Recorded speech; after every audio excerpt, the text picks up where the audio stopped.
This is my Model 15 case study on Truman Elementary School. Problem identification analysis. What do you know? We know that we have 3 classes per grade level. We know that our district has 15% free and reduced lunch, and we have 5% primary is not an English language.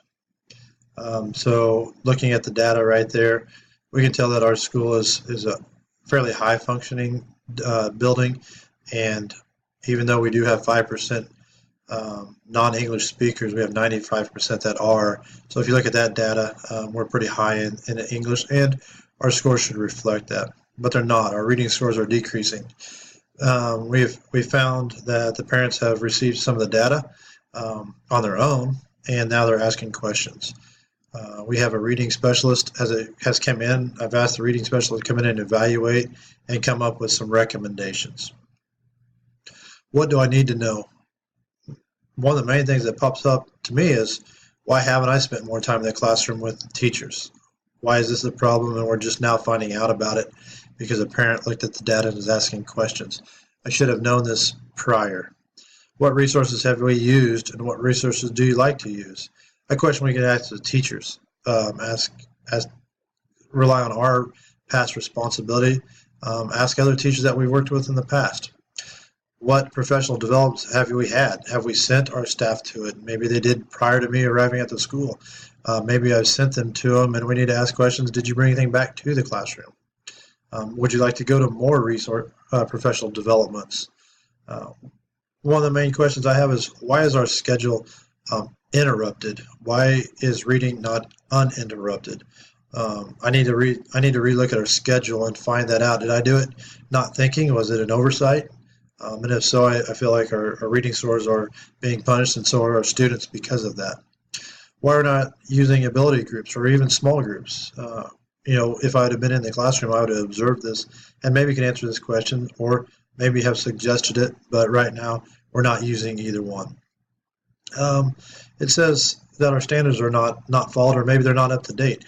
Have we spent the professional development time going over? Do they know what the standards are?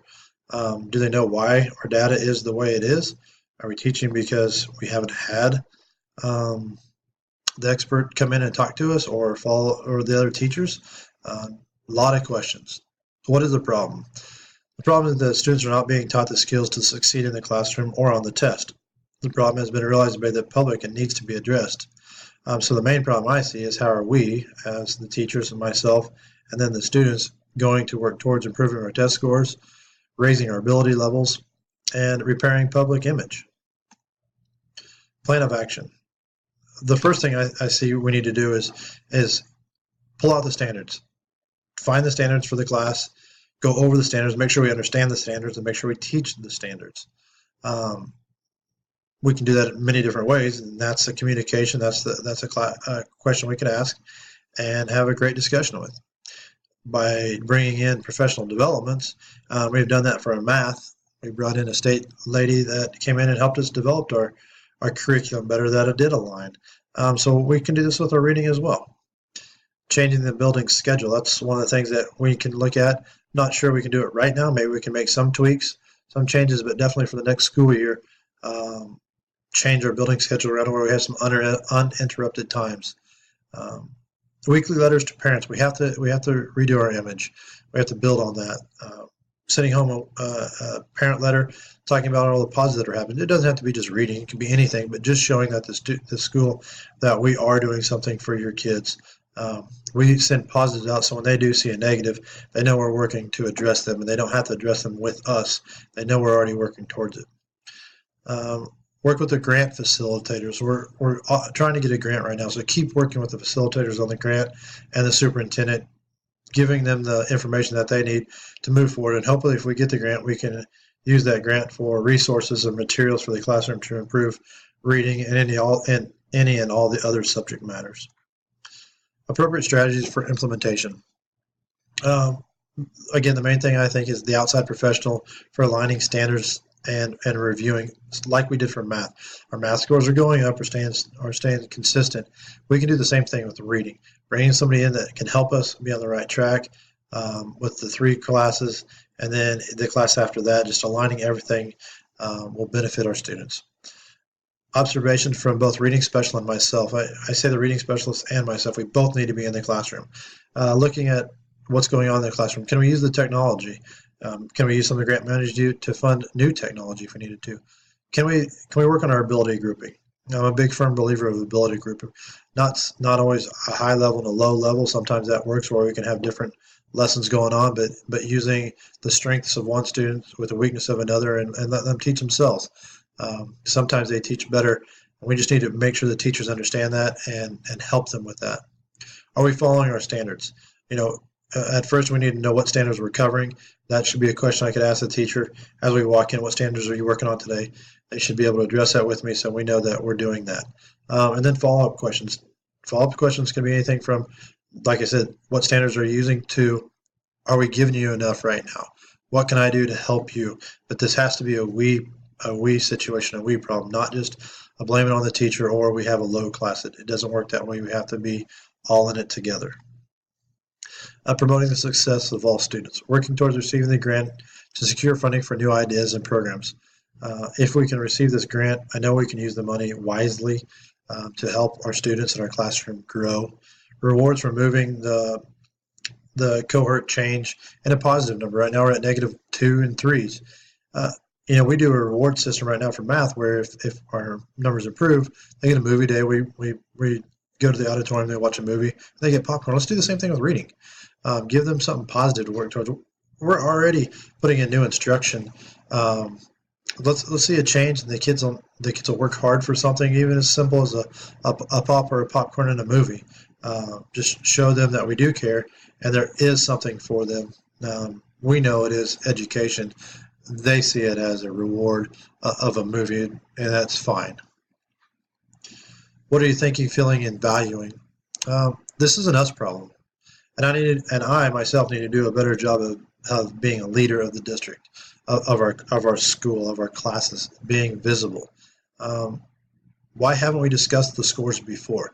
Are we scared of the data? Do we just look at the data and pass it aside and say, yeah, we'll do better next year? Are we digging into the data? That's something I can help lead with. This data is not scary. It shows that we need to improve. Now we can figure out together what we can improve on.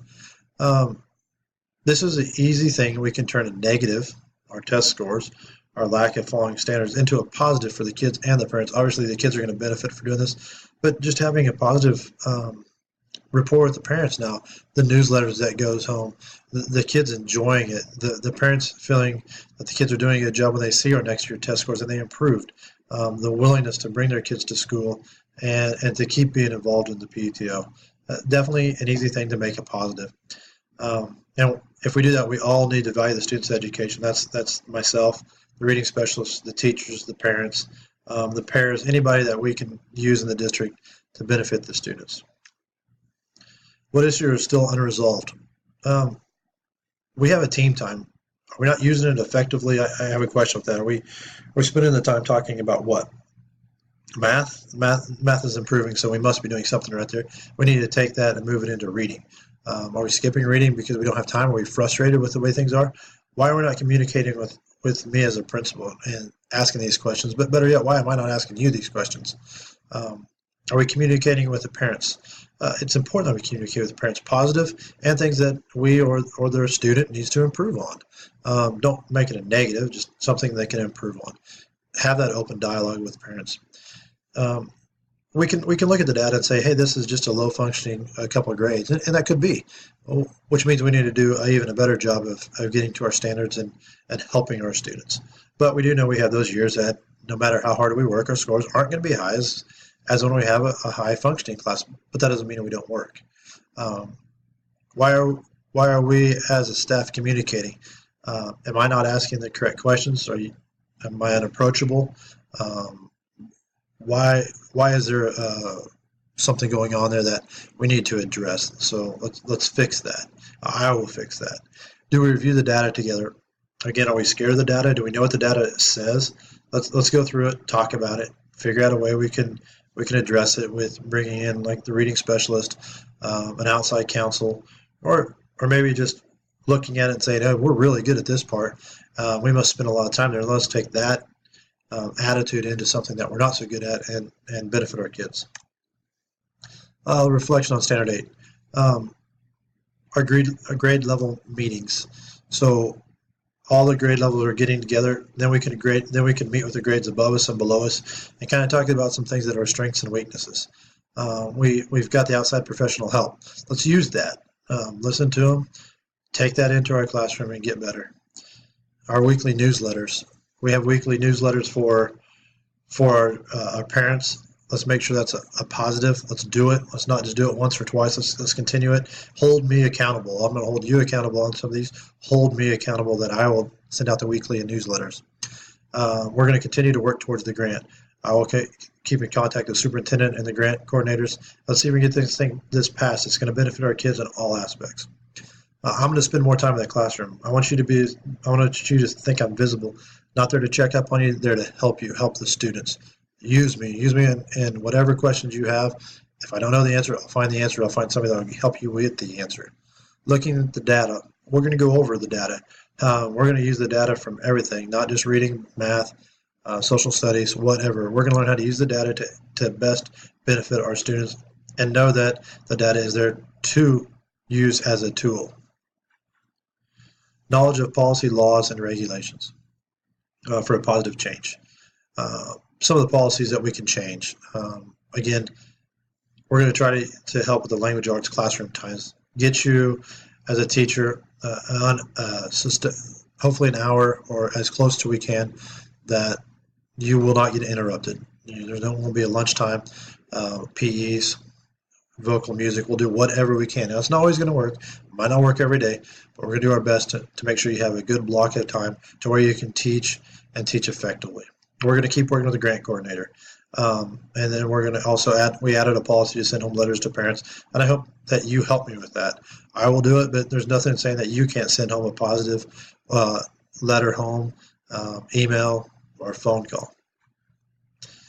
Dialogues with the decision makers outside of the school.